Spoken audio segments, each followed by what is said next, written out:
we can all agree that recessions happen with an expansion of debt, total debt. And in fact, if you look at the UK, what they're practicing is not austerity.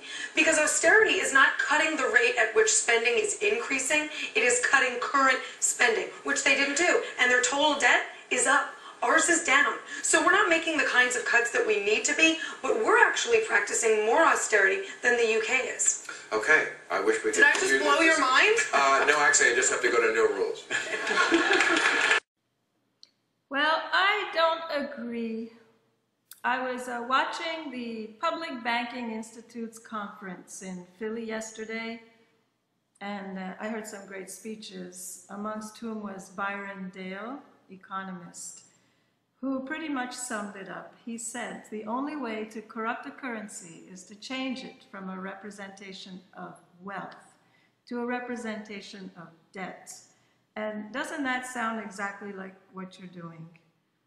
Contrarily to popular belief, the government doesn't print money. The Fed's privately owned banks do that. If the government created money from its own banks, it could eliminate paying interest to private banks. So conservatives are scoffing about the notion of Obama money, and in the meantime, 40% of everything goes into interest to privately owned banks. And that's what creates inflation. So there is a caveat. According to the Constitution, states have the rights to create state money, debt-free, at 0% interest. So now if that could happen, if it can be created as a loan, it could also be created as an asset. I guess we wouldn't have to pay taxes anymore.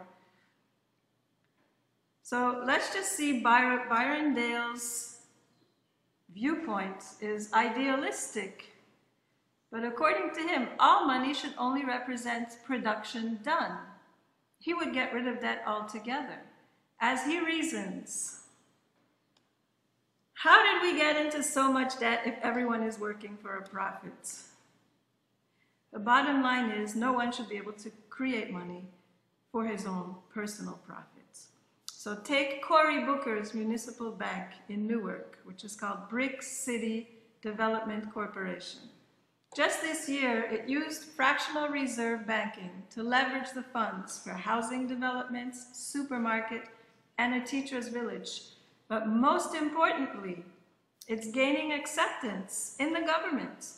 BCDC has been certified by the Department of Treasury. He's making inroads. And 17 states are also studying the implementation of a state-owned bank. So it's happening out there. The mainstream illusion is that we're chained to the national debt and austerity is the only solution. Now that's your narrative, but it's based on fluff, and there you blow again.